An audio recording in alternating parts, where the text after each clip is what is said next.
नका डोळे धुरे भरून राहू, नाशिवंत देह जाणार सकळ, आयुष्य खातो काळ सावधान, पांडुरंगा करू प्रथम नमन, पांडुरंगा करू प्रथम नमन, पांडुरंगा करू प्रथम नमन, पांडुरंगा करू प्रथम नमन. दुसरे चरण संताचे दुसरे चरण संताची, दुसरे चरण संताची. नंदकुमाराने कथेचा विस्तार, नंदकुमाराने कथेचा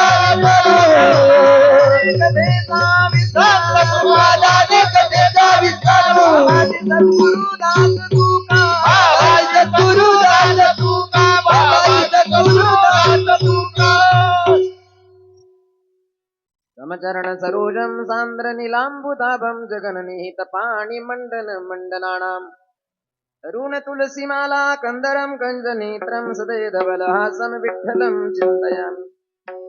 ओम नमो ज्ञानेश्वरा करुणाकरा दयाळा, तुमचा अनुग्रह लादलो पावन झालो चराचरी. ज्ञानेशो भगवान विष्णू निवृत्तीर भगवान हरः, सोपानो भगवान ब्रह्मा मुक्ताख्या ब्रह्मचित्कला. गंगा विशुद्धं नितपाद स्पर्शम, सरोवेष्टितं चुंबितं पुण्यस्थानं, सराले स्थितं तं समाधिस्थमूर्तिं, नमामि गंगा गिरिजयोगिराजं. तपो ज्ञान वैराग्य भक्ति स्वरूपं, सदालंकृतं साधु संन्यास योगं. मुखे अस्य वेदांत शास्त्रार्थ नितिं, नमो नारायण गिरिची परब्रह्म स्वरूपं.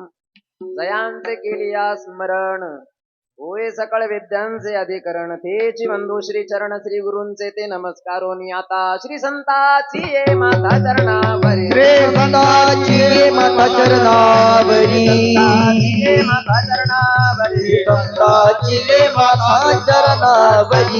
करी दंडवत, साष्टांगे करी दंडवत, साष्टांगे करी दंडवत. विश्रांती पावलो सांभाळा, उत्तरी वाढले अंतरे प्रेम सुख. काय माझी वाणी मानेल संतांचे, रंजवू चित्तासे आपुलिया. माझी वाणी तुझे वर्णे गुणनाम, ऐसे देई प्रेम काही कळा. क्षणोक्षणी हाची करावा विचार, क्षणोक्षणी हाची करावा विचार. तरावया पार भव सिंधू, नाशिवंत देह जाणार सकळ, आयुष्य खातो काळ सावधान. प्रस्तुत प्रसंगी कीर्तन रूपे सेवेकरता निवडलेला अभंग जगद्गुरु जगतवंदनीय महाराष्ट्र भूषण वैराग्याचे मूर्तिमंत पुतळे देऊ निवासी श्रीमंत जगद्गुरु श्री संत तुकाराम महाराज यांचा 4 चरणाचा, सगळ्यांच्या परिचयाचा, नुसता परिचयाचा नाही, सगळ्यांच्या पाठांतराचा अभंग कीर्तन रूपे सेवेकरता निवडलेला आहे. आणि ज्यांच्या प्रथम पुण्यस्मरणाच्या निमित्तानं, ज्यांच्या प्रथम वर्ष श्राद्धाच्या निमित्तानं आपण या ठिकाणी उपस्थित आहोत, त्यांचं आडनाव सुद्धा अभंगच आहे. विठ्ठला विठ्ठला विठ्ठला विठ्ठला विठ्ठला विठ्ठला विठ्ठला.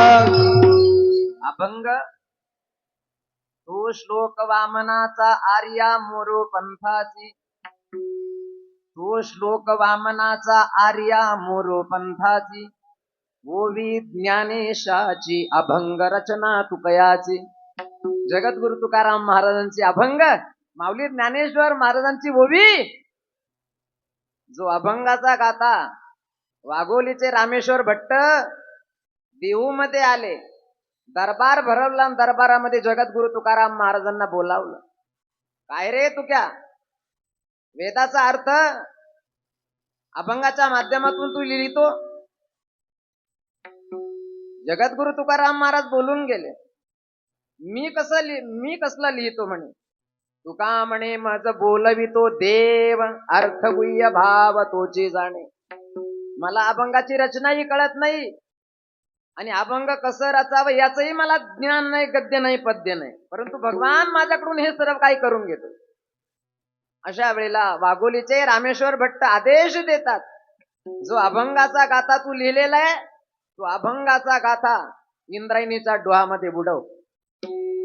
ब्राह्मणाची आज्ञा झाली आणि जगद्गुरु तुकाराम महाराजांनी स्वतःच्या हातानं हाडाचे काढ रक्ताचं पाणी रात्रीचा दिवस करून नव्हे नव्हे जाळोनी संसार संसार प्रपंचाची राख रांगोळी करून समाजाच्या हिताकरता समाजाच्या कल्याणाकरता समाजाच्या उद्धाराकरता उडत हे जन न देखवे डोळा येतो कळवळा म्हणून अभंगाचा गाथा निर्माण केला आणि तो अभंगाचा गाथा बुडवण्यासाठी ब्राह्मणानं आज्ञा केली.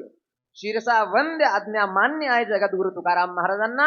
परंतु तो अभंगाचा गाथा घेऊन जगद्गुरु तुकाराम महाराज इंद्रायणीच्या तीरावर गेले आणि स्वतःच्या हातानं असणारा अभंगाचा गाथा पाण्यामध्ये बुडवला. बुडवलेला अभंगाचा गाथा, कारण समाजाकरता केलेलं कार्य जर पाण्यामध्ये जर बुडालं तर आता जगायचंच नाही. हा निश्चय जगद्गुरु तुकाराम महाराजांनी केला आणि त्याच इंद्रायणीच्या तीरावर जगद्गुरु तुकाराम महाराज अनुष्ठान मांडलं. अनुष्ठानालाच बसले. अन्न पाणी वर्ज केलं. अन्न घेणं बंद केलं, पाणी घेणं बंद केलं. अन्न पाणी वर्ज करून भगवंताचा धावा केला. हे प्रभू, तुझ्या करता, तुला आळवण्याकरता केलेले अभंग, समाजाच्या उद्धाराकरता केलेलं कार्य आज पाण्यामध्ये बुडवलं. आतापासून मला जगायचं नाही. अन्न पाणी वर्ज केलं आणि अन्न पाणी वर्ज केलं जवळजवळ 1 दिवस नाही, 2 नाही, 5 नाही, 10 नाही, 11 नाही, 12 नाही, 13 दिवस. 13 दिवस वह्या रक्षुनिया उदके. तो अभंगाचा गाथा जो पाण्यामध्ये जो सोडलेला होता तो अभंगाचा गाथा, जगद्गुरु तुकाराम महाराजांची भक्ती, जगद्गुरु तुकाराम महाराजांचा परमार्थ, जगद्गुरु तुकाराम महाराजांचं भजन आणि त्या भजनाच्या प्रभावामुळं, जगद्गुरु तुकाराम महाराजांच्या भक्तीच्या सामर्थ्यामुळं पाण्यामध्ये बुडालेला अभंगाचा गाथा. जळी दगडा सहित वया, जळी दगडा सहित वया, जळी दगडा सहित वया, जळी दगडा सहित वया, जळी दगडा सहित वया, जळी दगडा सहित वया, जळी दगडा सहित वया, जळी दगडा सहित वया. तारी येल जैशाला या, तारी येल जैशाला या, जळी दगडा सहित वया, जळी दगडा सहित वया, जळी दगडा सहित वया, जळी दगडा सहित वया.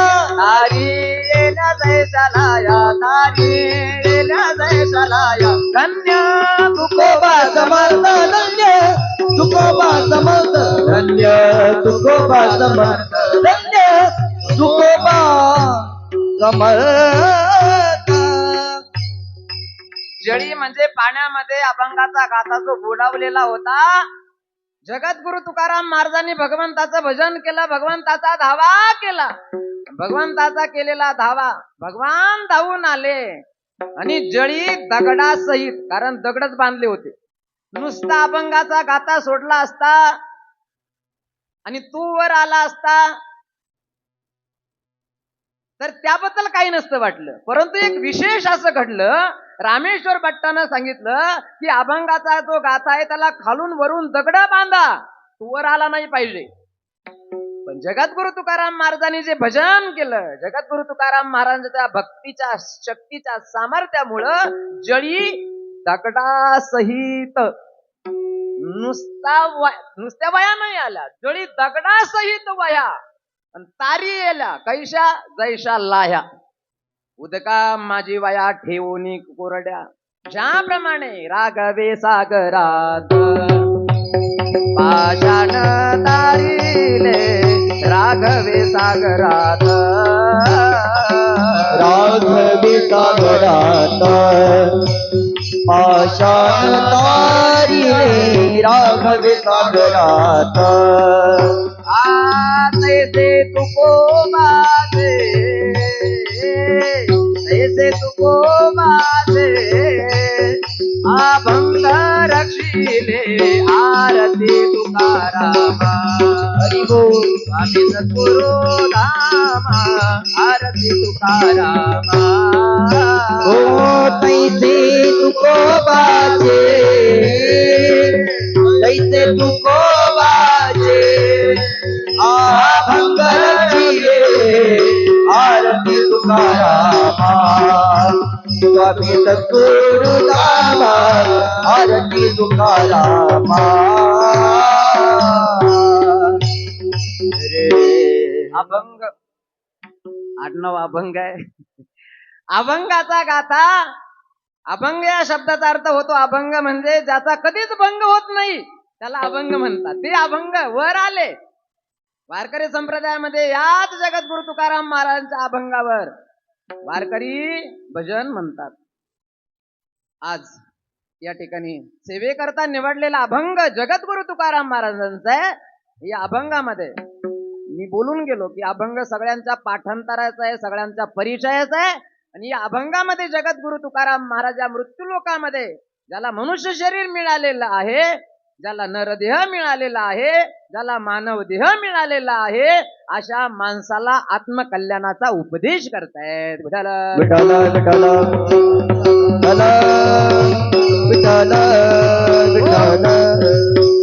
उपदेश पर प्रकरणातील चिंतनी अभंग सेवे करता निवडलेला आहे. तत्पूर्वी आज ज्यांच्या प्रथम वर्ष श्राद्धाच्या प्रथम पुण्यस्मरणाच्या निमित्तानं त्या ठिकाणी आपण उपस्थित आहोत. उपस्थित समस्त अभंग परिवार ज्यांना आपल्यातून जाऊन आज 1 वर्ष पूर्ण झालं. आमचे कैलासवासी श्री केरू भाऊ अर्थात केरू महादू अभंग यांच्या या प्रथम वर्ष श्राद्धाच्या निमित्तानं अभंग परिवारामध्ये त्यांच्या पश्चात गंगा भागीरथी आमच्या श्री मीराबाई केरू अभंग, त्याचप्रमाणे भाऊजाई आहे श्री गंगा भागीरथी गयाबाई भाऊसाहेब अभंग, भाऊ आहे त्यांचे आमचे श्री बळीराम महादू अभंग, बहीण आहे श्री सौभाग्यवती सुमन पुंजाहरी तुपे, मुलं आहे श्री आमचे सुभाष केरू अभंग, अशोक केरू अभंग आणि अमोल केरू अभंग,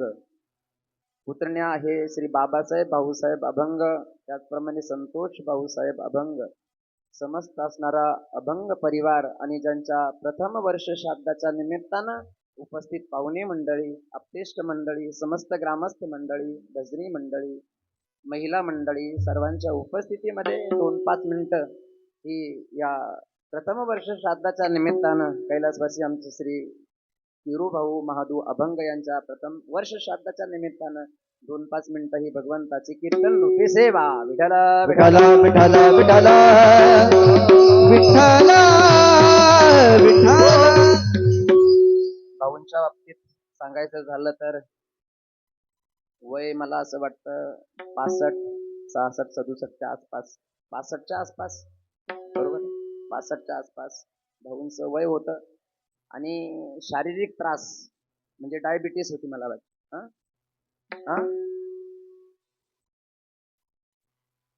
नव्हते असं मी ऐकलं, गुडघ्याचा काही त्रास होता. तर 65 वय भाऊंचं होतं, परंतु भोळा स्वभाव, सरळ स्वभाव, निर्मळ स्वभाव. आणि मृत्यूलोकामध्ये आल्यानंतर निमित्त मृत्यूला काहीतरी पाहिजे. जसं एक म्हण आहे कोणती, की कावळ्याला बसायला होतं आणि फांदीला मोडायला होतं, तसाच प्रकार घडतो. कारण मृत्यूला काहीतरी निमित्त पाहिजे ना. श्रीमद भागवताची कथा आपण श्रवण केली. श्रीमद भागवतामध्ये एक विषय आहे, राजा परीक्षितीचं जीवनचरित्र आपण ऐकलेलं. राजा परीक्षित या तरुण होता. राजा परीक्षित तरुण आहे, परंतु तरुण वयामध्ये मृत्यूला सामोरं जावं लागलं, मरावं लागलं. काय घडलं? असं काहीतरी निमित्त घडलं. काय निमित्त घडलं? जंगलामध्ये गेला आणि जंगलामध्ये गेल्यानंतर भूक लागली त्याला. आणि भूक लागली म्हणून त्यानं पाहिलं जंगल आहे, जंगलामध्ये एखादा आश्रम असेल. आश्रम दिसला, त्याला आनंद झाला. आणि त्या आश्रमामध्ये एक साधू बसलेला होता. आता साधूला ओळखता न आल्यामुळं प्रकार त्याच्या हातून असा घडला, साधूला ओळखता आलं नाही. आवाज दिला, साधूनं प्रत्युत्तर दिलं नाही. साधू काही बोलत नाही. साधूने डोळे बंद करून, साधू भगवंताच्या चिंतनामध्ये आहे. धन्य जगी तोची एक हरी रंगे नाच. भगवंताच्या चिंतनामध्ये रंगलेला महात्मा. आवाज दिला परीक्षितीनं, परंतु त्याला काही साधूला ऐकू आलं नाही, कारण चिंतनामध्ये होता. राजा परीक्षितीला असं वाटलं, मी राजा आहे आणि आश्रमामध्ये आलेलो असताना सुद्धा माझा या ठिकाणी अपमान होतोय. स्वागत नाही, सत्कार नाही, आदरातिथ्य नाही, माझं पूजन नाही. मी राजा आहे आणि म्हणून राजा परीक्षितीला जसं राग आला आणि रागाच्या आवेशामध्ये त्याच्या हातून एक असं कर्म घडलं आणि ते कर्म त्याच्या मृत्यूला कारण ठरलं. मेलेला सर्प बाहेर, आश्रमाच्या बाहेर मेलेला सर्प आहे. तो सर्प त्यानं बाणाच्या टोकावर उचला आणि साधूच्या गळ्यामध्ये घातला. आता साधूच्या गळ्यामध्ये मेलेला सर्प घातला, साधूला त्याचं काही नाहीये. राजा निघून गेला. पण साधूचा जो मुलगा होता श्रृंगी, त्याला ज्या वेळेला कळालं माझे वडील भगवंताचं भजन चिंतन करत असताना माझ्या वडिलाच्या गळ्यामध्ये एका राजानं येऊन, एका सम्राटानं येऊन माझ्या वडिलांच्या गळ्यामध्ये मेलेला सर्प अडकवला. साधूच्या मुलाला राग आला. कौशकी नदीमध्ये तो स्नान करत होता आणि कौशकी नदीचंच पाणी हातामध्ये त्यानं घेतलं आणि सम्राट असणारा परीक्षिती राजा त्याला शाप दिला की ज्यानं माझ्या वडिलाच्या गळ्यामध्ये मेलेला सर्प अडकवला, तो राजा, तो सम्राट, त्या सम्राटाच्या शरीराला आजपासून 7व्या दिवशी तक्षक नावाचा सर्प दंश होईल आणि राजा परीक्षितीचा मृत्यू होईल. तरुण होता. तरुण वयामध्ये हातून असं कर्म घडलं की ज्या कर्मामुळं राजा परीक्षितीनं 7 दिवस भगवंताची कथा कानानं श्रवण केली. बरोबर आहे. श्रवणे परीक्षिती तरला भूपती. 7 दिवस कानानं कथा श्रवण केली, उद्धार झाला. बरोबर आहे. परंतु 7व्या दिवशी मात्र तक्षक नावाचा सर्प चालून आला. ब्राह्मणाचं रूप धारण करून आलेला होता. जवळ आला. राजा परीक्षितीचा 7वा दिवस होता आणि 7व्या दिवशी आपलं खरं रूप प्रगट केलं तक्षकानं. ब्राह्मण वेशामध्ये जवळ आला आणि जवळ आल्यानंतर खरं तक्षक रूप धारण केलं आणि राजा परीक्षितीच्या शरीराला कडकडून दंश केला. दंश झाल्याबरोबर राजा परीक्षितीचा तर अगोदरच उद्धार झालेला होता, परंतु जे शरीर आहे, ज्या शरीरातून असं कर्म घडलेलं होतं, त्या असणाऱ्या शरीराला दंश झाल्याबरोबर ते असणारं शरीर जळून भस्म झालं. एक विशाल असणारी गंगेची लाट आली आणि त्या गंगेच्या लाटेमध्ये राजा परीक्षितीच्या शरीराचं झालेलं जे भस्म आहे ते त्या लाटेसरसं वाहून गेलं. मृत्यूला काहीतरी निमित्त पाहिजे. निमित्त झालं. तरुण होता आणि आयुष्यही तेवढं असेल. जसं प्रभू रामचंद्राचे वडील आहे, राजा दशरथ आहे. राजा दशरथ हाही तरुण आहे. प्रभू रामचंद्राचे वडील तरुण आहे. आपण कथेमध्ये ऐकतो की राजा दशरथ शिकार करण्याकरता गेला. शिकार करत असताना दिवसभर शिकार मिळाली नाही. रात्रीच्या वेळेला बसला झाडावर आणि तिथं श्रावण आला. आई वडिलांना तहान लागली म्हणून झारी हातामध्ये घेऊन आला आणि सरोवराच्या तीरावर आल्यानंतर तिथं राजा दशरथ बसलेला आहे, परंतु त्याची कल्पना नाही श्रावणाला. हातातील झारी त्यानं पाण्यामध्ये बुडवल्या बरोबर बुडबुड बुडबुड बुडबुड आवाज झाला आणि त्याच दिशेनं राजा दशरथानं बाण सोडला. गेलेला बाण श्रावणाच्या छातीचं भेदन करून आर पार गेला. आई ग म्हणून हाक मारली श्रावणानं. श्रावणाचा मृत्यू होणार. आवाज आला, लगबगीनं खाली आला. राजा दशरथ पाहिलं तर तरुण मुलगा आहे. त्याचं आयुष्य तेवढं म्हणा, परंतु श्रावणानं सांगितलं आता तुम्हीही शोक करू नका. माझे वडील, आई वडील बसलेले आहेत तरूच्या झाडाखाली. जा, तहानलेले आहेत, त्यांना पाणी पाजा. आणि जोपर्यंत ते बोलणार नाही, तुम्हाला विचारणार नाही, तोपर्यंत तुम्ही त्यांना पाणी पाजायचंय. ते विचारतील तुम्हाला, तुम्ही बोलायचं नाही. श्रावणाचा मृत्यू झाल्यानंतर राजा दशरथ हातामध्ये पाण्याची झारी घेऊन गेला. येण्याची चाहूल लागली, बाळ श्रावणा आलास का? परंतु हा काही श्रावण नव्हता, राजा दशरथ होता. बळजबरीनं पाणी पाजू लागला. श्रावणाच्या आई वडिलांनी विचारलं, कोण आहे तू? आमचा बाळ श्रावण आहे का? कोण आहे तू? बोलत नव्हता. 1 नाही ना 2 नाही, कारण सांगितलं होतं तुम्ही जर बोलले तर ते पाणी नाही पिणार. शेवटी श्रावणाच्या आई वडिलांनी सांगितलं, श्रावणा जर तू बोलत नसेल तर तुझ्या हातचं पाणी आम्हाला लागत नाही. आता बोलावं लागलं. तुझ्या हातचं जे पाणी आहे ते आम्हाला लागत नाही. मग आता बोलावं लागलं राजा दशरथाला आणि राजा दशरथ बोलायला लागला. सांगितलं, मी श्रावण नाही, मग मी अयोध्येचा राजा दशरथ आहे. अयोध्येचा राजा दशरथ इथं कशा करता आला? घडलेला प्रसंग सांगितला.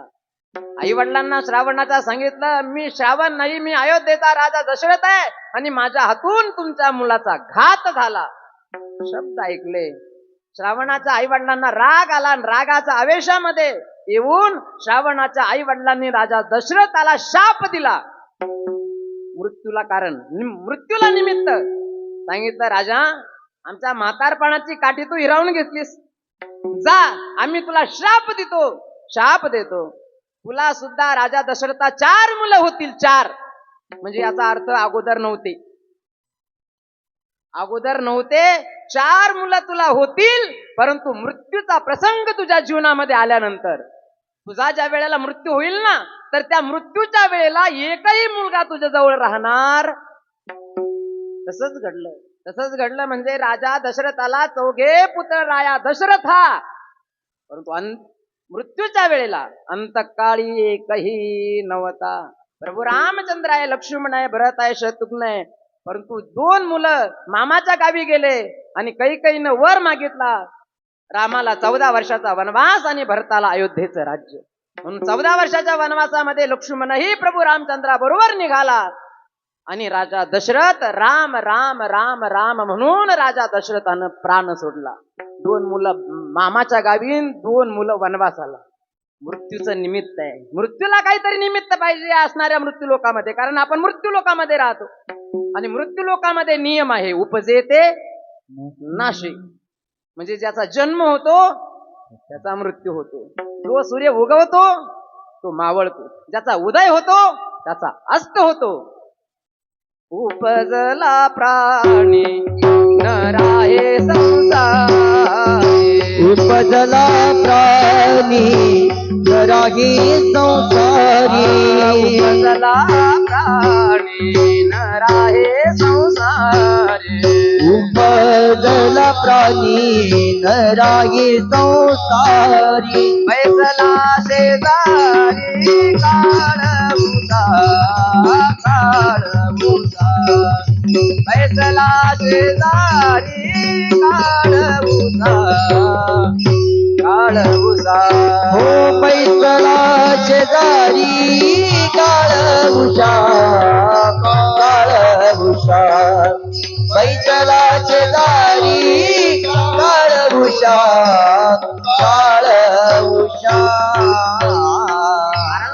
उपजला प्राणी या मृत्यू लोकामध्ये, कारण याला मृत्यू लोक म्हणतात. या लोकाचंच नाव आहे काय, मृत्यू लोक. म्हणजे याचा ज्याचा जन्म होतो त्याचा मृत्यू होतो इथं, आणि हे सत्य आहे. मृत्यू होतो म्हणजे लोकाचंच नाव मृत्यू लोक आहे. म्हणून या मृत्यू लोकामध्ये एकाची जयंती होते, या मृत्यू लोकामध्ये एकाची पुण्यतिथी होते, या मृत्यू लोकामध्ये एकाचं वर्ष श्राद्ध होतं. श्राद्ध म्हणजे काय, वर्ष श्राद्धाच्या प्रथम पुण्यस्मरणाच्या निमित्तानं आपण या ठिकाणी उपस्थित आहोत. श्राद्ध शब्दाचा अर्थ होतो श्रद्धया क्रियते कर्म इति श्राद्ध. बस, श्राद्ध शब्दाचा अर्थ होतो आपल्या कुटुंबातून, आपल्या परिवारातून गेलेल्या व्यक्तीचा प्रित्यर्थ.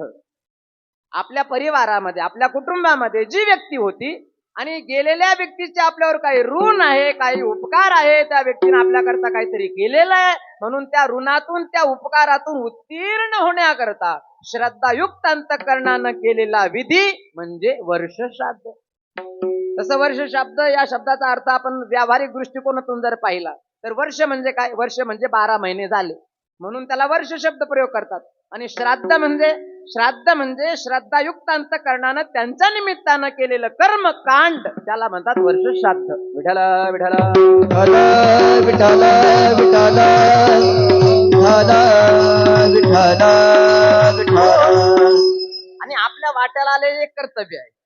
हे कर्तव्य म्हणून या ठिकाणी महाराज म्हणतात करा, केलं पाहिजे.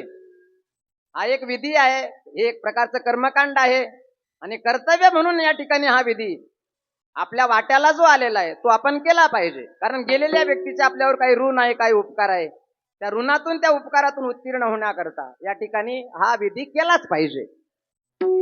आणि दुसरी गोष्ट, जगद्गुरु तुकाराम महाराज किंवा संत महापुरुषांच्या विचारानं जर आपण पाहिली, जगद्गुरु तुकाराम महाराज म्हणतात किंवा संत महात्मे यांचे विचार जर आपण ऐकले तर संत महात्मे म्हणतात आपलाही एक दिवस होणार आहे.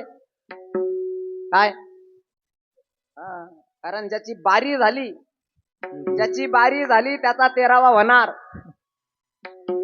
याची बारी झाली त्याचा 13वा होणार. याचा अर्थ मृत्यू लोकामध्ये आपण आलेलो आहोत. म्हणजे या असणाऱ्या मृत्यू लोकामध्ये आल्यानंतर प्रत्येकाचा 10वा होणार, 13वा होणार, वर्ष श्राद्ध होणार. जगद्गुरु तुकाराम महाराज सारखे जे संत आहेत ते विचार करतायत.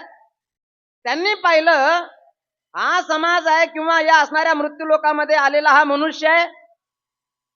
या माणसाने विचार केला पाहिजे. आणि माणूस विचार करत नाही असं नाही.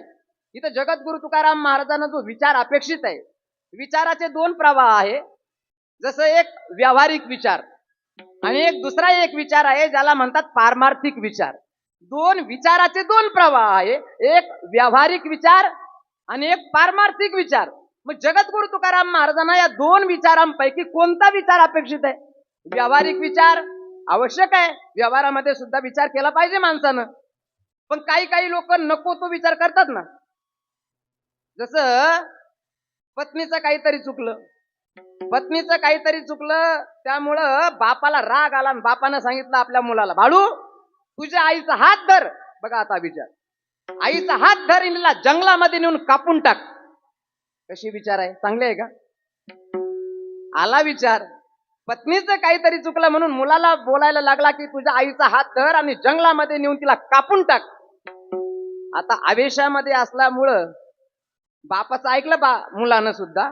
मुलानं आईचा हात धरला आणि सरळ निघून गेला. कुठं? जंगलात नाही, मामाच्या घरी. मामाच्या घरी आपल्या आईला सुखरूप त्यानं सोडलं. 2 दिवस आता भागलं ना. शेजारी पाजारी त्यांनी जीव घातला यांना. आता किती दिवस जीव घालणार? शेवटी बापानं मुलाला विचारलं, बाळू तू तुझ्या आईला खरंच कापून टाकलं का रे? मुलगा विचारी होता. मुलानं पाहिलं बाप आवेशामध्ये आहे आणि आवेशामध्ये ज्या वेळेला हा विचार केला तो विचार योग्य नाहीये. म्हणून अशा वेळेला मुलानं जो विचार केला तो विचार महत्वाचा आहे तिथं. म्हणजे व्यवहारातला सुद्धा काही विचार व्यवहारातले महत्वाचे असतात. पण काही लोक नको तो विचार करतात ना. जसं एका ठिकाणी एका गावामध्ये एक मनुष्य आहे आणि त्याला काहीतरी पैशाची अडचण पडली. 1000 रुपये त्याला पाहिजे. गरीब होता परंतु 1000 रुपयाची आता गरज पडली. 3 मुलं होते त्याला. मग सगळ्यात लहान जो मुलगा होता त्याला सांगितलं आपल्या गावातले जे शेठ सावकार आहे ना, शेठ सावकाराकडे जा आणि त्यांच्याकडून आपल्याला काहीतरी काम पडलं त्यामुळं आपल्याला 1000 रुपये पाहिजे. जा म्हटले, माझं नाव सांग आणि सावकारांकडून आपल्याला 1000 रुपये घेऊन ये. आता हा जो लहान मुलगा होता, 3 मुलं होते त्यापैकी सगळ्यात लहान मुलगा होता. याला सांगितल्यानंतर हा गेला. गेल्यानंतर सावकाराची माडी होती, 3 मजली माडी. हा जिना चढून वर गेला. सावकार बसलेले होते. सावकार बसलेले आहे आणि सावकार बसलेले असताना यानं ज्या वेळेला पाहिलं याला हसूच राहीना, या मुलाला हसूच राहीना. हसायला लागला हा मुलगा, मोठमोठ्यानं हसायला लागला. सावकार समोर बसलेला आहे आणि हा मुलगा मोठमोठ्यानं हसतो. सावकाराने विचारलं, तुला काही डोक्यावर परिणाम तर नाही झाला? कोण आहे तू, कशा करता आला? हसायला लागला. हसत असताना सावकाराने विचारलं, का बरं तू हसतो? हसण्याचं काय कारण आहे नेमकं? तो शांत झाला आणि त्याने सांगितलं, हसण्याचं एकमेव कारण असं आहे म्हणे, मी ही माडी चढून वर आलो, परंतु माडी चढून वर येत असताना जो जिना मला लागला किंवा जिन्यानं मी वर जे आलो आणि इथं आल्यानंतर तुमचं हे शरीर पाहिलं मी. आता सावकार असतो, शरीर जाडजूड असणार त्याचं शरीर आणि ज्या असणाऱ्या जिन्यानं तू वर गेला तो जिना अगदी अरुंद. हसणं थांबवलं त्यानं सांगितलं, म्हटले मी विचार हा करतो, जिना चढून आलो, जो जिना चढून आलो तो जिना फार अरुंद आहे आणि तुमचं शरीर तर काहीच्या काही आहे. विचार मी हा केला. हसण्याचं महत्वाचं माझं हे कारण की जर तुमचा मृत्यू झालाच, आला कशा करता? 1000 रुपये पाहिजे याला. 1000 रुपये नेण्याकरता आला आणि सावकाराला म्हणतो, माझं हसण्याचं एक महत्वाचं कारण असं, मी विचार केला काय, जर तुमचा मृत्यू झालाच, होऊ नये पण झालाच, तर तुम्हाला ज्या जिन्यानं मी वर आलो तुम्हाला खाली कसं काढावं तुमचा मृत्यू झाल्यानंतर अंत्ययात्रा कशी काढणार तुमची? कारण तुम्ही 3ऱ्या मजल्यावर बसलेले आहात, मग तुम्हाला खाली कसं न्यायचं? राग आला ना सावकाराला. सावकारानं 2 नोकर बोलावले, लगेच सांगितलं याला बंदिस्त करा म्हणे एका बंद खोलीमध्ये. बंदिस्त करा. आता सावकार आहे, 2 नोकर आले, लगेच त्याचा हात धरला आणि बंदिस्त खोलीमध्ये बंदिस्त केलं याला. 1 तास होऊन गेला. बापाला वाटलं पोरग पाठवलं पैसा करता, 1000 रुपये पाहिजे होते. 1 तास झाला, मुलगा आला नाही. त्याच्यापेक्षा जो मधला होता त्याला सांगितलं, अरे जा, तुझा भाऊ गेला सावकाराकडं, त्याला 1000 रुपये सांगितले होते आणण्याकरता सावकारांकडून, आणि तो अजून आला नाही. हा मधला जो होता हा त्याचाच भाऊ होता ना. आता 3 जण भाऊच आहे. हा गेला, ज्या वेळेला गेल्यानंतर खाली जे काही सेवक होते त्यांना विचारलं, माझा भाऊ आला होता, सावकारजी कुठं बसलेले आहे? सांगितलं बरं आहे. हा सुद्धा जिना चढून वर 3ऱ्या मजल्यावर गेला. मजल्यावर गेल्यानंतर त्यानं सुद्धा पाहिलं ते जाडजूड असणारं सावकारजींचं शरीर. सावकारजी बसलेले परंतु जरा आवेशामध्ये आहे, लाल डोळे झालेले आहे. अशा अवस्थेमध्ये बसलेले सावकारजी ज्या वेळेला पाहिले, यानं पाहिलं सावकारजी जरा टेन्शन मध्ये दिसतात, काहीतरी चिंता करताना दिसतात आणि राग आलेला दिसतो. सावकाराला नमस्कार केला. सावकाराने याला पाहिलं, कोण आहे म्हणले तू? अहो म्हटले, अमक्या अमक्याचा मी मुलगा आहे. कशा करता आला? अहो माझा भाऊ आला होता म्हणे, तुमच्याकडे 1000 रुपयाची मागणी करण्याकरता आलेला होता, तर आला नाही का तो? म्हटलं तो तुझा भाऊ होता का? त्याला काही डोकं आहे की नाही? त्याला काही कळतं की नाही? मूर्ख आहे की काय? तो बोलायला लागला. आता सावकार आहे, बोलायला लागला. म्हटले काय झालं सावकार, काय झालं नेमकं? काय झालं? एक तर इथं आला, पैशाचं राहिलं म्हटले बाजूला, परंतु इथं आल्यानंतर माझं शरीर पाहिल्यानंतर तू मला म्हणतो काय, तुमचा जर मृत्यू झाला तर तुम्हाला खाली जिन्यातून कसं काढायचं? हा सुद्धा त्याचाच भाऊ होता. यानं सांगितलं, काय एवढं मनावर घेतलं म्हणे तुम्ही सावकारजी? एवढं काय मनावर घेतलं? अहो तो अज्ञानच आहे, लहानच आहे, माझ्यापेक्षा लहानच आहे. असा विचार करण्याची त्याला काही गरज नव्हती की तुमचा मृत्यू झाल्यानंतर तुम्हाला खाली कसं काढायचं. अहो खाली कसं काढायचं याचा विचार अगदी सोपा आहे म्हणे. तुमचा जर मृत्यू झालाच ना, तर तुमचे हात पाय तोडून सगळी कठीण करून तुम्हाला जिन्यातून खाली काढूच आम्ही. त्याचाच भाऊ होता ना. म्हणजे तुम्हाला तोडून खाली काढायचं. आणि हे शब्द सावकारांना ऐकले. आता सावकाराचा पारा गेला ना 12वर. राग आला सावकाराला. नोकर बोलावले, याला सुद्धा बंदिस्त करा म्हणे. हा त्याचाच भाऊ आहे. दुसऱ्या खोलीमध्ये त्यालाही बंदिस्त केलं. आता 2 तास झाले, दोन्ही पोरं गेले ना, अजून परत आले नाही. मग मुलं परत का बरं आले नाही? म्हणून मोठा जो होता सगळ्यात मोठा, याला पाठवला, अरे तुझे भाऊ गेले सावकाराकडं 1000 रुपये मागण्याकरता, 2 तास झाले अजून नाही आले ते, जा तू. हाही गेला. हाही त्यांचाच भाऊ होता. हा गेला, विचारलं, सावकारजी म्हणले वर आहे 3ऱ्या मजल्यावर. हाही जिना चढून वर गेला. वर गेल्यानंतर आता तो आवेशामध्येच होता. सावकार आवेशामध्ये होता, राग आलेला होता. 2 मुलं असे बोलले. हा आला, नमस्कार केला, सावकाराला नमस्कार केला. सावकाराला नमस्कार केल्यानंतर विचारलं, म्हटले सर माझे 2 भाऊ आपल्याकडं काही पैसे मागणी करण्याकरता आले होते, आले नाही ते. म्हटले तुझे भाऊ होते का ते? आता तुझे भाऊ होते म्हणजे असेलच. म्हटले काय केलं त्यांनी? काय केलं? एक म्हणतो तुमचा मृत्यू झाल्यानंतर तुम्हाला खाली कसं काढायचं. दुसरा ज्या वेळेला आला तर तो म्हणतो की तुमचा मृत्यू झाल्यानंतर तुमचे तुकडे करून तुम्हाला खाली काढू, असा म्हणतो. दोघंही तुझे भाऊ. अशा वेळेला हा त्यांचा भाऊ, मोठा भाऊ, हा हसायला लागला. म्हणजे सावकारजी एवढं मनावर नका घेऊ. आता ते माझ्यापेक्षा लहानच आहे, दोघंही माझ्यापेक्षा लहानच आहे, त्यांचं एवढं मनावर नका घेऊ. आता ते अज्ञानी आहे, पण मी समजदार आहे ना. काय म्हणणं होतं त्यांचं? सावकाराने सांगितलं होतं, एक म्हणाला होता की तुमचा मृत्यू झाल्यानंतर तुम्हाला खाली कसं काढायचं. दुसरा आल्यानंतर तो म्हणाला काय की तुमचा मृत्यू झाल्यानंतर तुम्हाला तोडून खाली काढू आम्ही. सावकारजी एवढं मनावर नका घेऊ, एवढं त्यांचं मनावर नका घेऊ. एवढा विचार करण्याची काहीही गरज नव्हती त्यांना. अहो अगदी सोपं होतं. काय? तुमचा जर मृत्यू झालाच, त्यांचाच भाऊ आहे, तुमचा जर मृत्यू झालाच तर खाली कसं काढायचं अशा प्रकारचा हा विचार करण्यापेक्षा किंवा तुम्हाला सोडून बाहेर काढण्यापेक्षा, असा विचार करण्यापेक्षा, तुमचा हा जो तुमची ही जी माडी आहे, ही सर्व माडी कशाची आहे? सागाची आहे, लाकडाची आहे. एक काम करू, तुमचा जर मृत्यू झालाच ना, खालूनच पेटून देऊ ना. कशाला खाली काढायचं, तुकडे करायचे तुमचे? म्हणजे मला सांगायचा उद्देश हा होता की काही वेळेला मनुष्य नको तो विचार करतो. पण नको तो विचार, जसं एक मुलगा गेला, आता मला ते दुसरं मला नाही सांगावं वाटत, मुलगी पाहण्याकरता गेला. मुलगी पाहण्याकरता गेल्यानंतर त्या बापानं सांगितलं मुलीच्या, मुलगी पसंत आहे. यानं सांगितलं मी तुम्हाला कळवतो म्हणे. जो बघायला गेला मुलगी, त्यानं सांगितलं मी तुम्हाला कळवतो म्हणे. कळवतो हे शब्द प्रयोग केले, गेला निघून. तो निघून गेल्यानंतर तो 2 वर्षानंतर आला.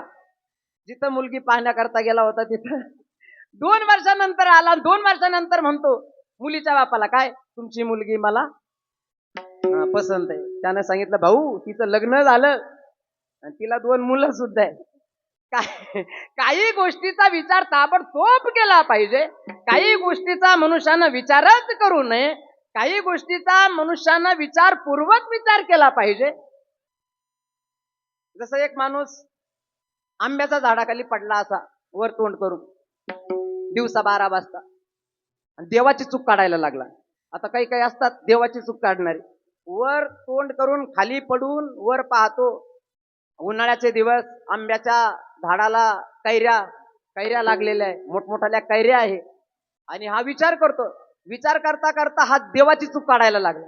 काय म्हटलं, देवाला कळतच नाही. त्या आंब्याच्या झाडाजवळ एक डांगराची वेल होती आणि त्या वेलीलाही डांगर लागलेले होते. हा वर बघायला लागला, एवढं मोठं झाड आणि एवढ्या मोठ्या झाडाला एवढी एवढी कैरी आंबा, एवढा आंबा, एवढी एवढी कैरी.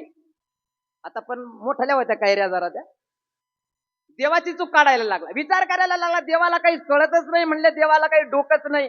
एवढं मोठं झाड, एवढ्या मोठ्या झाडाला एवढी एवढी कैरी, आणि ही वेल अगदी छोटीशी वेल, आणि या छोट्याशा वेलीला एवढं मोठं डांगर. देवाची चूक काढायला लागली. एवढा हा विचार करत असताना नेमकं वारं सुटलं.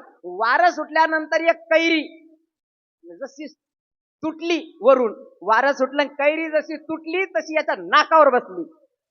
नाकावर बसली म्हणजे ती काही कपाळावर बी नाही लागली, नाकावर पडली. ती नाकावर पडल्या बरोबर याचा घोळाना फुटला, म्हणजे रक्त नाकाच्या दारातून बाहेर यायला लागलं. मग उठून बसल्यानंतर नाक त्यानं पुसलं, बरं झालं. जे झालं ते बरं झालं. देवाची चूक मी काढली. आज या ठिकाणी आंब्याची कैरी तुटली, नाकावर पडली. कैरीच्या जागेवर तर डांगर असतं तर, आणि ती नाकावर पडलं असतं तर. काही वेळेला मनुष्य नको तो विचार करतो. याला विचारामध्ये व्यावहारिक विचार असं म्हणतात. व्यवहारामध्ये सुद्धा विचार बघा, या विश्वामध्ये पशु पक्षी विचार करतात. एका वेळेचा विचार करतो त्याला पशु म्हणतात. एका जन्माचा विचार करतो त्याला चार्वाक म्हणतात. हे व्यवहारातले विचार झाले. पण जगद्गुरु तुकाराम महाराजांना जो विचार इथं अपेक्षित आहे त्याचं वर्णन करतात महाराज अभंगाच्या प्रथम चरणात. जनोक्षानी हाची करावा विचार, जनोक्षानी हाची करावा विचार, जनोक्षानी हाची करावा विचार, जनोक्षानी हाची करावा विचार, जनोक्षानी हाची करावा विचार, जनोक्षानी हाची करावा विचार, जनोक्षानी हाची करावा विचार, जनोक्षानी हाची करावा विचार, करावया पार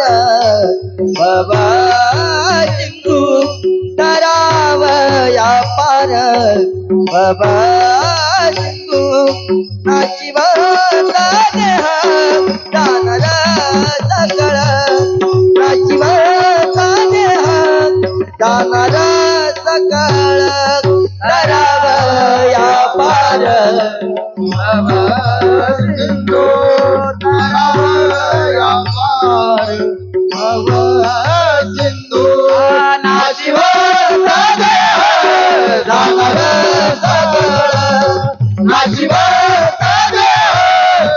जाणार जाणार सकाळ रखुमाई हरी हरी विठोबा विठोबा रखुमाई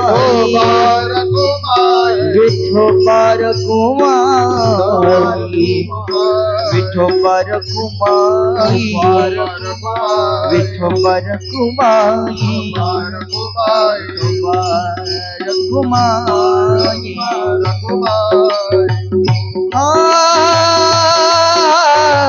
विठोबा रखुमाई जय जय विठोबा रखुमाई विठोबा रखुमाई विठोबा रखुमाई विठोबा रखुमाई विठोबा रखुमाई विठोबा रखुमाई विठोबा रखुमाई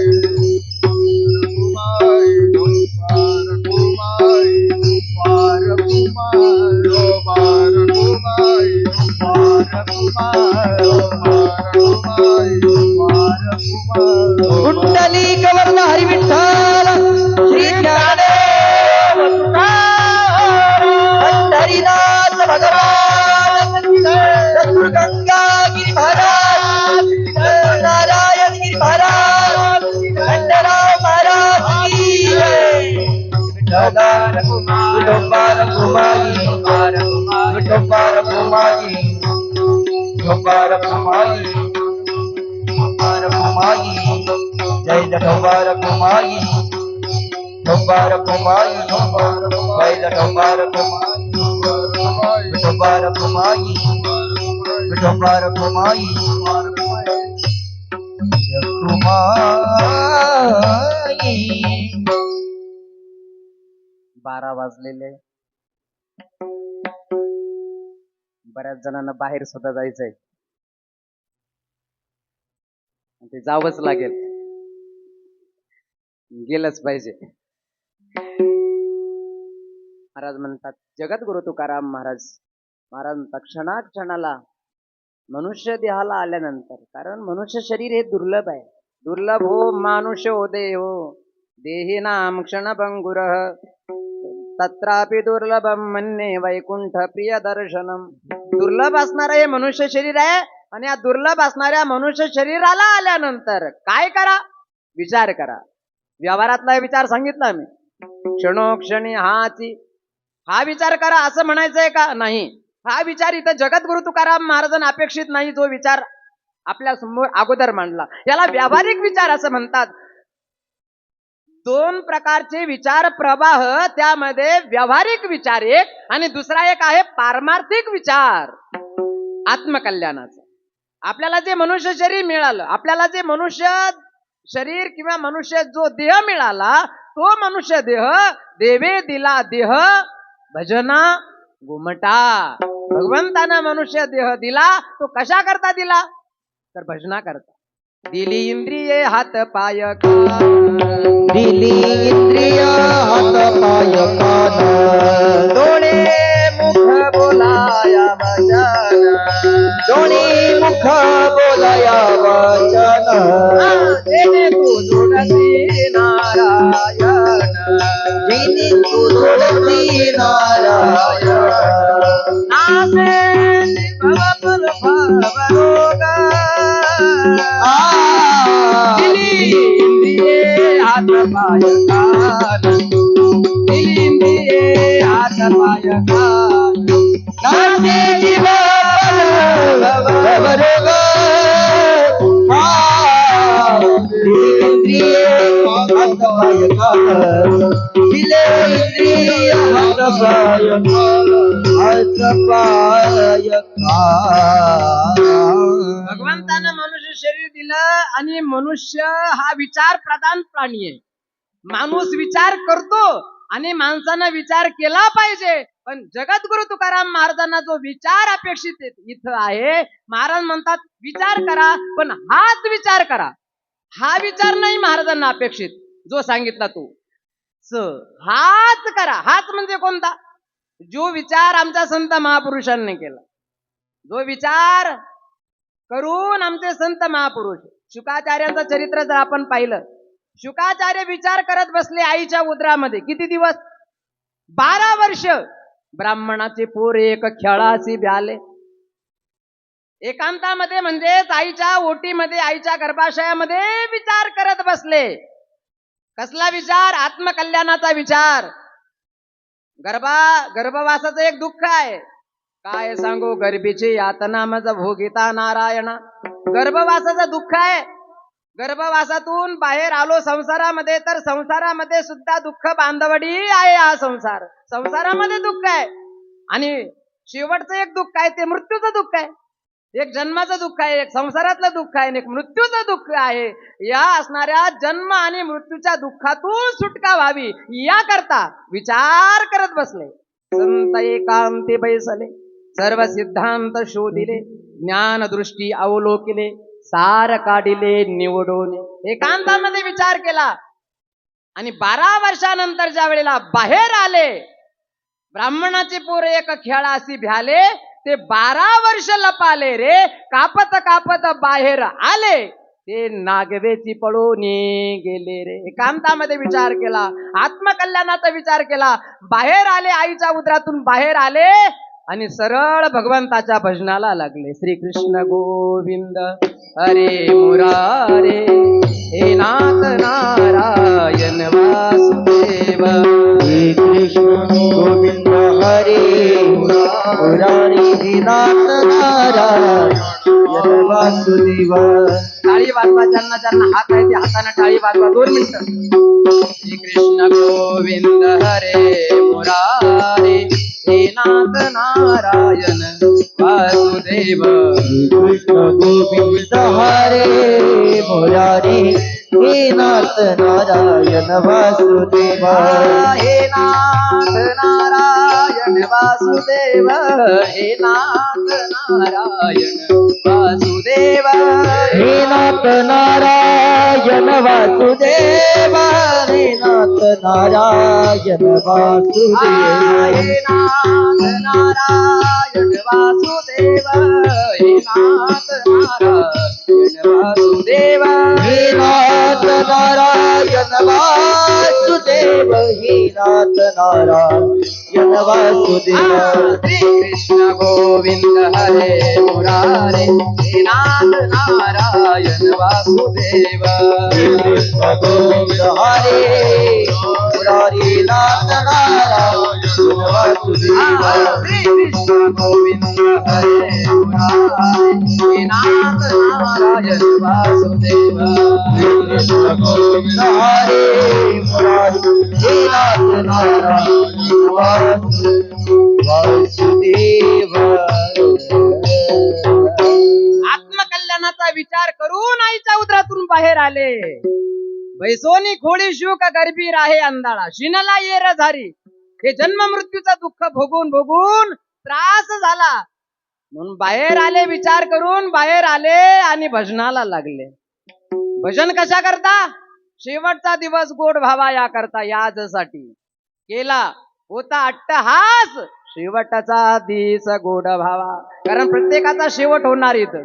इथं सिकंदर आला, परदेशातला असणारा सिकंदर भारतात आला. भारत आपल्या हातामध्ये घेण्याचा त्यानं प्रयत्न केला, परंतु एक दिवस असणारा सिकंदर आजारी पडला.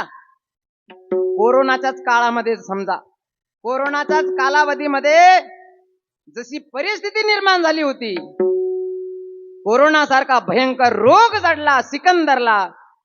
वैद्य आले, औषधोपचार केले, परंतु प्रकृतीमध्ये सुधारणा झाली नाही. आणि एक दिवस वैद्यानं सांगितलं सिकंदरला, सिकंदरजी फार भयंकर रोग जडलेला आहे तुम्हाला, आणि तुम्हाला मरावं लागणार आहे, तुमचा मृत्यू होणार आहे.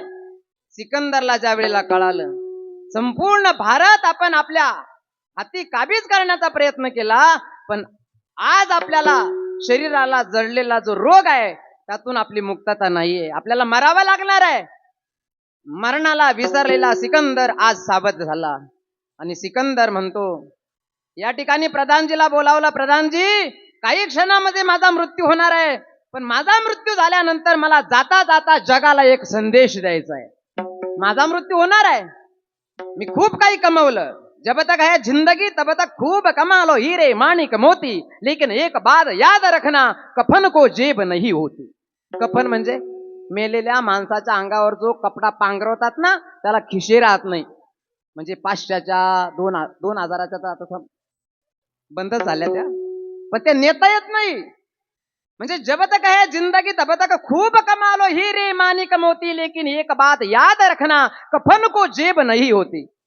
सिकंदर म्हणतो, प्रधानजी खूप काही कमवलं मी, पण माझा मृत्यू होणार आहे, आणि मृत्यू होणार असल्यामुळं आता सोबत मला काही नेता येणार नाही, धन नाही नेता येणार. धनानी भूमौ पशवश्य गोष्ट भार्या गृहद्वारे जनस्मशाने, देह शितायाम परलोक मार्गे कर्मानुगो गच्छति जीव एकः. शरीर सुद्धा चितेमध्ये जळून भस्म होणार आहे, पण जाता जाता मला जगाला एक संदेश द्यायचा आहे. तो संदेश, मृत्यू झाला, मृत्यू झाल्यानंतर एक काम करा, प्रेत यात्रा ज्या वेळेला माझी काढणार, दोन्ही हात दोन्ही बाजूला ठेवा, एका बाजूने एका हाताच्या बाजूनं जे काही मी कमवलं, जी संपत्ती ऐश्वर्य ते एका बाजूने घेऊन चला, आणि 24 तास माझ्या सेवेमध्ये जे नोकर चाकर होते, सेवेकरी होते, ते एका बाजूने चला. अशा पद्धतीनं माझी प्रेत यात्रा काढा. सिकंदरचा मृत्यू झाला, अंत्ययात्रा निघाली, 2 हात 2 बाजूला आहे, आणि हा सिकंदर जाता जाता जगाला सांगून जातो की याद रख सिकंदर के हौसले बुलंद थे, याद रख सिकंदर के हौसले बुलंद थे, जब चला दुनिया से तो दोनों हाथ खाली थे, दोनों हात खाली थे. हे कळालं, सिकंदरला कळालं. सिकंदरनं जाता जाता जगाला एक संदेश दिला की प्रत्येकाचा शेवटी तो होतो, पण शेवट झाल्यानंतर तो गोड झाला पाहिजे. मग शेवटचा दिवस गोड व्हावा याकरता काय केलं पाहिजे, हे संत महात्मे सांगतात. संत महात्मे सांगतात, आम्ही आमचा शेवट गोड व्हावा याकरता याजसाठी केला होता अट्टहास, शेवटचा दिस गोड व्हावा, शेवटचा दिवस गोड व्हावा याकरता आम्ही दिन रजनी हाच धंदा, भजनाचा, कीर्तनाचा, नामस्मरणाचा धंदा, दिन रजनी हाच धंदा, गोविंदाचे पवाडे, आणि त्यामुळं आमचा शेवट गोड झाला. शेवट तो भला माझा बहु गोड झाला. मग शेवटचा दिवस गोड व्हावा याकरता भगवंताचं भजन आहे, जीवनामध्ये परमार्थ आहे. मग हाच विचार आमच्या संत महापुरुषांनी केला. मग शुकाचार्य असतील, राजा जनक असेल, या सगळ्या संत महापुरुषांनी हाच विचार केला, आणि शेवटचा दिवस गोड झाला.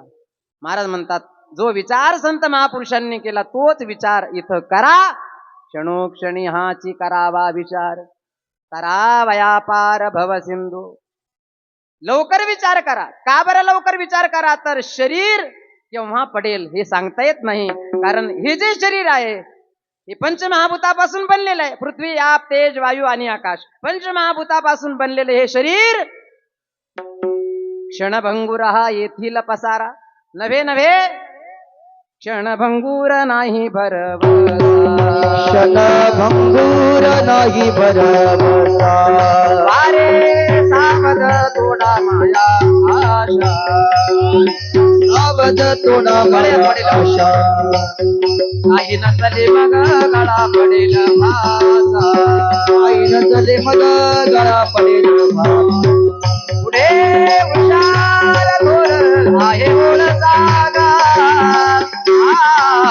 राम राम स्मरा आधी, राम राम स्मरा आधी, राम राम स्मरा आधी, राम राम स्मरा आधी.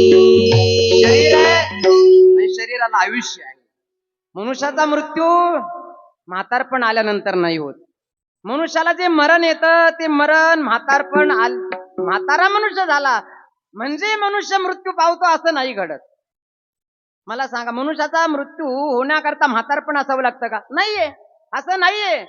असा काही करार करून आपण आलेलो नाहीये. मनुष्य म्हातारा होतो आणि मग मरतो असं नाही. मनुष्याचं आयुष्य संपल्यानंतर मनुष्याला आपला देह ठेवावा लागतो, आणि आयुष्य मोजावया बैसला मापारी. आयुष्य आपल्या हातात नाही, आयुष्य जात आहे पा, आयुष्य आपल्या हातामध्ये नाही.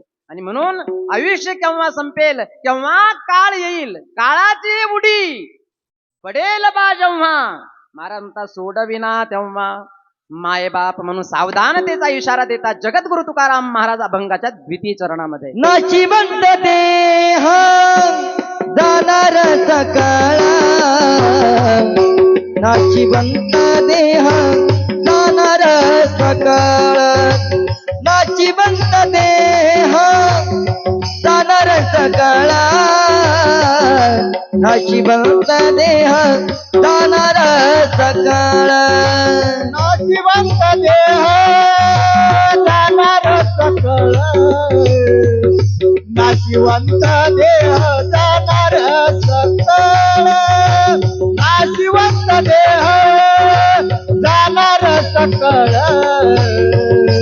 नाशिवंत देह जाणार सकळ.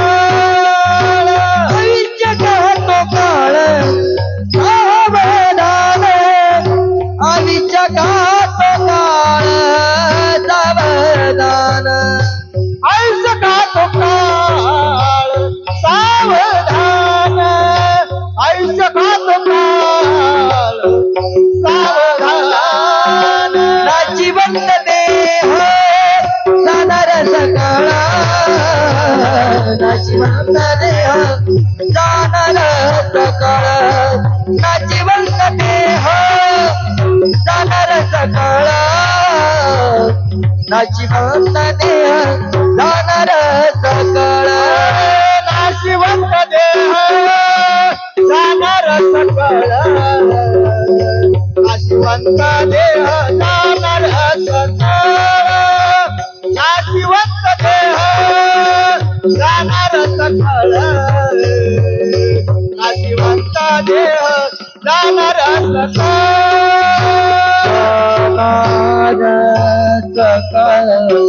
शरीर पंचमहाभूतापासून बनलेलं आहे, याचा जन्म झालेला आहे. आणि जन्म झालेला असल्यामुळं काहीतरी निमित्त मृत्यूचं होतं आणि मनुष्याला आपला देह ठेवावा लागतो. महाराज म्हणतात नाशिवंत देह जाणार सकळ. काही काही माणसाला बघा, काही काही व्यवहारामध्ये आपण पाहतो खूप टेन्शन येतं. टेन्शन आल्यानंतर माणूस सहज बोलून जातो, मी जीवच देईल बर का, मी मरेल बर का, मी जीव देईल बर का, तू मरून पाहे, तू मरून पाय. म्हणजे मनुष्य म्हणतो ना मी जीव देईल. जर असा तुम्हाला बोलला तर मी जीव देईल, तू मरून पाय, फक्त तुला पेटवणारे तयार आहे, लाकडं सुद्धा तयार आहे, रडणारे सुद्धा, हा सगळी तयारी झालेली आहे, फक्त मरून पाय फक्त. अरे इथं मरावं लागतंय, जरी पण मरावं लागतं, जरी या असणाऱ्या शरीराचा नाश होतो. नाशिवंत देह जाणार सकळ बरोबर आहे, परंतु हे मनुष्य शरीर असं आहे की हे मनुष्य शरीर, या मनुष्य शरीरामध्ये जर भगवंताचं भजन केलं तर 84 लाख योनीमध्ये जे दुःख भोगावं लागतं, ते दुःख नष्ट करण्याचं सामर्थ्य या मनुष्य शरीरामध्ये. म्हणून नाशिवंत देह जाणार सकळ, आयुष्य खातो काळ सावधान. म्हणून या मनुष्य शरीराला आल्यानंतर परमार्थ करावा. इथं जगद्गुरु तुकाराम महाराज एक शब्द प्रयोग करतात, तातड. तातड म्हणजे काय? तातडी करावी, घाई करावी. काही गोष्टी, जसं एक सुभाषित आहे, 100 कामं बिघडत असतील तर बिघडू द्यावी, 1000 कामं बिघडत असतील तर बिघडू द्यावे, कोटी कामं बिघडत असतील तर बिघडू द्यावे, नवे लाखो कामं बिघडत असतील तरी बिघडू द्यावे. परंतु काही गोष्टी अशा आहे की त्या वेळेला कराव्या. भूक लागली, जेवायची वेळ झाली तर जेवण करावं. शतम विहाय भोक्तव्यम, 100 कामं सोडून भोजन आहे. शतम विहाय भोक्तव्यम सहस्रम स्नानमाचरेत, 1000 कामं सोडून स्नान आहे. लक्ष्यम विहाय दातव्यम, 1,00,000 कामं सोडून दान धर्म आहे. आणि कोटी कामं बिघडत असतील तर बिघडू द्यावे, परंतु भगवंताचं भजन करण्याचा प्रसंग आल्यानंतर भगवंताचं भजन करावे. शतम विहाय भोक्तव्यम सहस्रम स्नानमाचरेत, लक्ष्यम विहाय दातव्यम कोटीम त्यक्त्वा हरिम स्मरेत. कोटी कामं बिघडत असतील तर बिघडू द्यावे. मनुष्य शरीर मिळालं, या मनुष्य शरीरामध्ये भगवंताचं भजन करता येतं, बोलता येतं. सगळ्यात मोठा प्राणी हत्ती आहे, परंतु हत्तीला बोलता येत नाही. पाहिलं का तुम्ही कधी हत्ती कीर्तनाला आला? बैल कीर्तनाला कधीच येत नाही. म्हशी सुद्धा कीर्तनाला येत नाही. बैल कीर्तनाला, बैलाचं सांगतो मी, बैलाचं कीर्तनाला नाही येत ते, येऊ शकत नाही, ती बुद्धी नाही. पशु काय पाप पुण्य जाणती. मनुष्य शरीर मिळालं, मनुष्य शरीरामध्ये भगवंताचं भजन करता येतं. म्हणून महाराज म्हणतात, या मनुष्य शरीरामध्ये आल्यानंतर जोपर्यंत जीवन आहे तोपर्यंत संतांची संगती. संत चरणी भाव धरा, संत चरणी भाव धरा, संत चरणी भाव धरा, चरणी भाव धरा. क्षणी नाम स्मरा, क्षणी नाम स्मरा, क्षणोक्षणी नाम स्मरा, क्षणोक्षणी नाम स्मरा. सायुजता वरा, मुक्ती सायुजता वरा, मुक्ती सायुजता वरा, मुक्ती सायुजता वरा.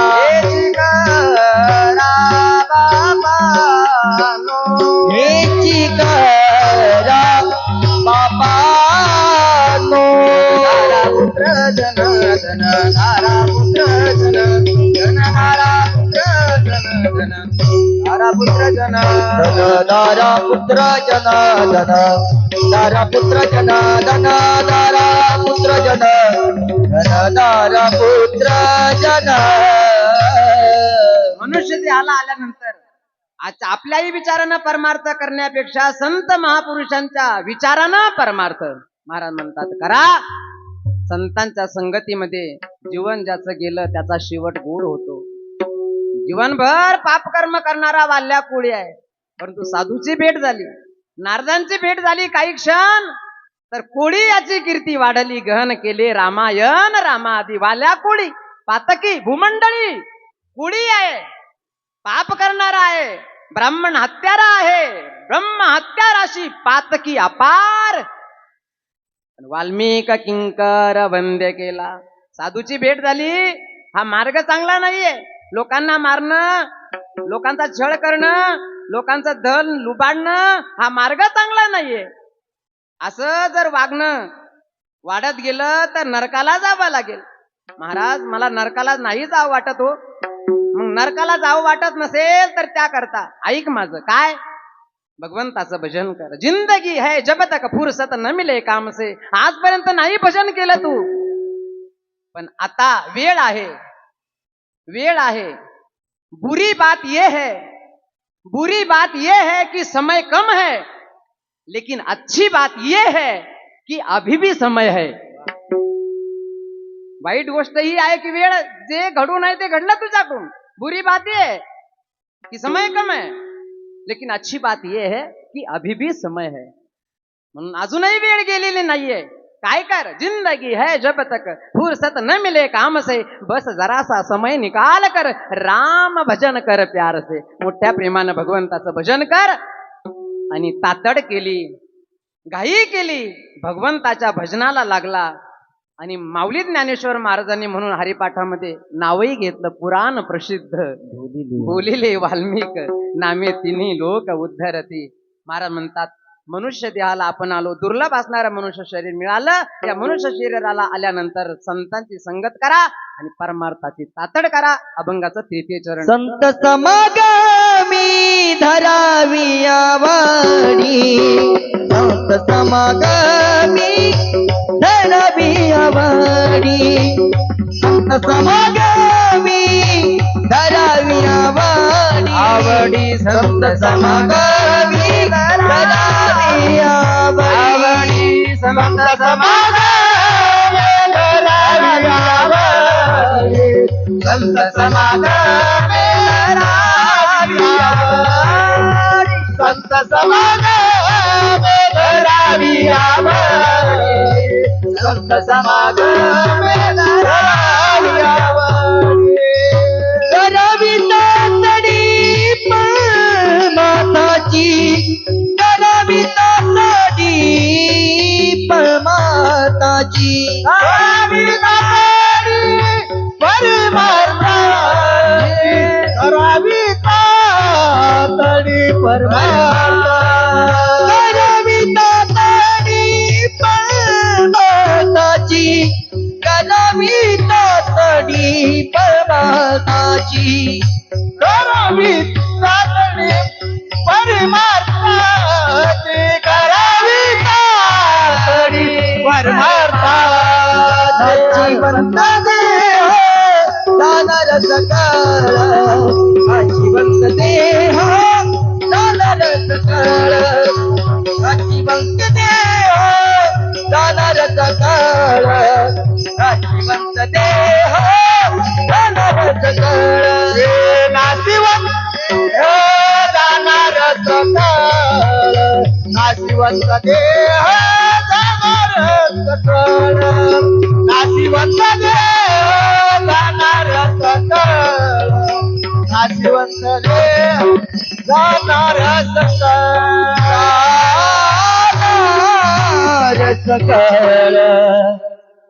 संत समागमी धरावी आवडी, संतांचा सहवास करावा, संतांच्या सहवासामध्ये संतांच्या मार्गदर्शनानं आपलं जीवन जगावं. संत समागमी धरावी आवडी, करावी तातडी परमार्थाची किंवा परमार्थी. परमार्थ महाधन, सगळ्यात मोठं धन. महाधन म्हणजे पिकाला वापरतात ते धन नाही, त्यामध्ये सुद्धा एक महाधन आहे ना. खतामध्ये एक धन आहे महाधन, पण महाधन आहे परमार्थ महाधन. हे धन इथंही उपयोगी येतं आणि हे धन परलोकातही उपयोगी येतं. हे धन असं आहे याचा कधीही नाश होत नाही. व्यवहारातलं धन रावणाला बरोबर नेता नाही आलं. रावणाचं धन ज्याचं वर्णन केलं जगद्गुरु तुकाराम महाराजांनी, लंके माझी घरे किती ती ऐका सांगत असे संख्या जैसी तैसी. 5 लक्ष घरे पाषाणाची जेथे 7 लक्ष तेथे विटे बंदे. कोटी घरे जेथे काशा आणि तांब्याची शुद्ध कांचनाची 7 कोटी.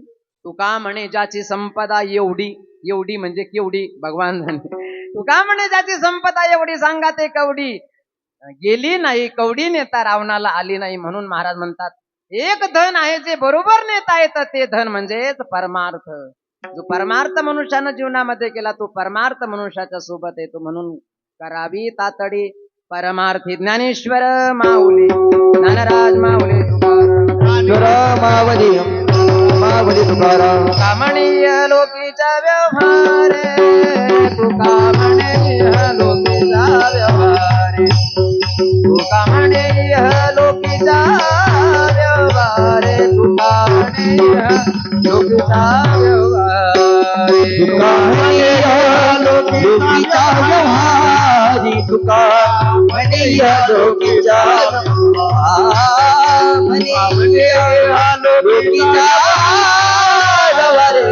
लोकीचा लोकीचा व्यवहारी. नका डोळे धुरे भरून राहो, नका डोळे धुरे भरून राहो.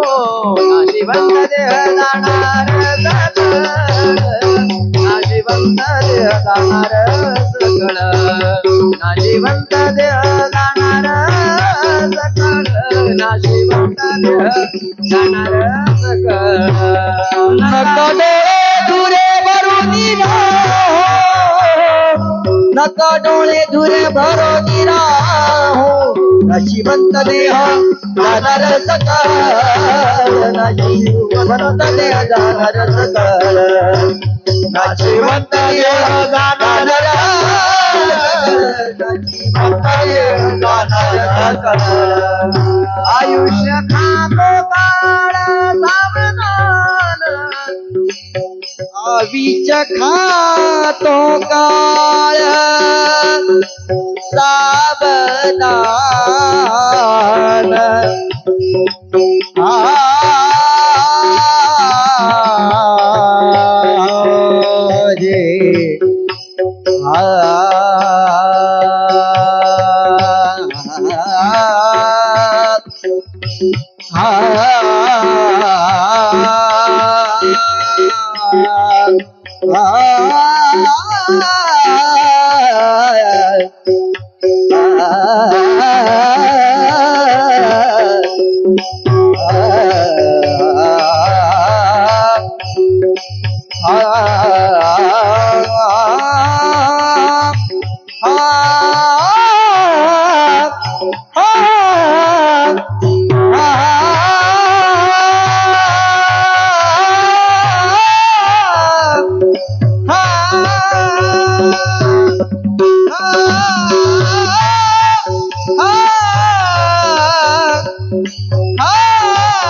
आयुष्य हा तो काळ जाणार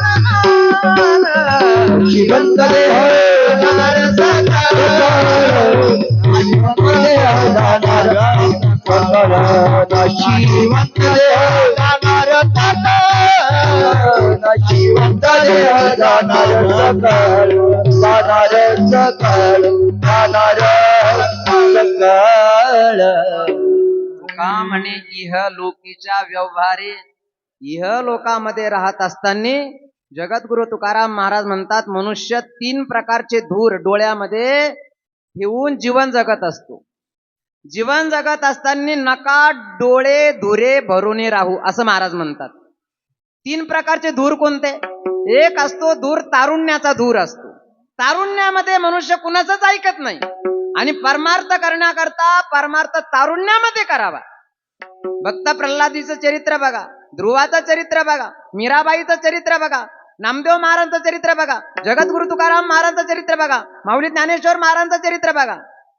म्हातारपणामध्ये परमार्थ होत नाही आणि तारुण्यामध्ये मनुष्य परमार्थ करीत नाही. कारण म्हातारपणी थेटे पडसे खोकला हात कपाळाला लावून बैसे खोबरी याची वाटी झाले असे मुख गळत असे मुख श्लेष्मपुरी शेजारी म्हणती मरे नाका मेला अनिला कंटाळा येणे आम्हा नवे नवे बाईल म्हणे खर मरता तरी बरे नाशिले घर थुंकोनिया. म्हणून तारुण्यामध्ये परमार्थ करावा. तारुण्याचं एक दूर मनुष्य डोळ्यामध्ये घेऊन जीवन जगतो. महाराज म्हणतात तारुण्य असावं परंतु तारुण्याचा अभिमान नाही स्वाभिमान असावा. आणि दुसरा धूर असतो संपत्तीचा धूर असतो, धनाचा धूर असतो. महाराज म्हणतात जीवन जगत असताना धन असावं, संपत्ती असावी, अभिमान नसावा, त्याचा स्वाभिमान असावा. नका डोळे धुरे भरून राहू. का बरं? अभिमान धरू नका. का बरं धरू नका? कारण नाशिवंत देह जाणार सकाळ आयुष्य खातो काळ सावधान. असो झालेली सेवा या ठिकाणी ज्यांच्या प्रथम वर्ष श्राद्धाच्या निमित्तानं उपस्थित अभंग परिवार उपस्थित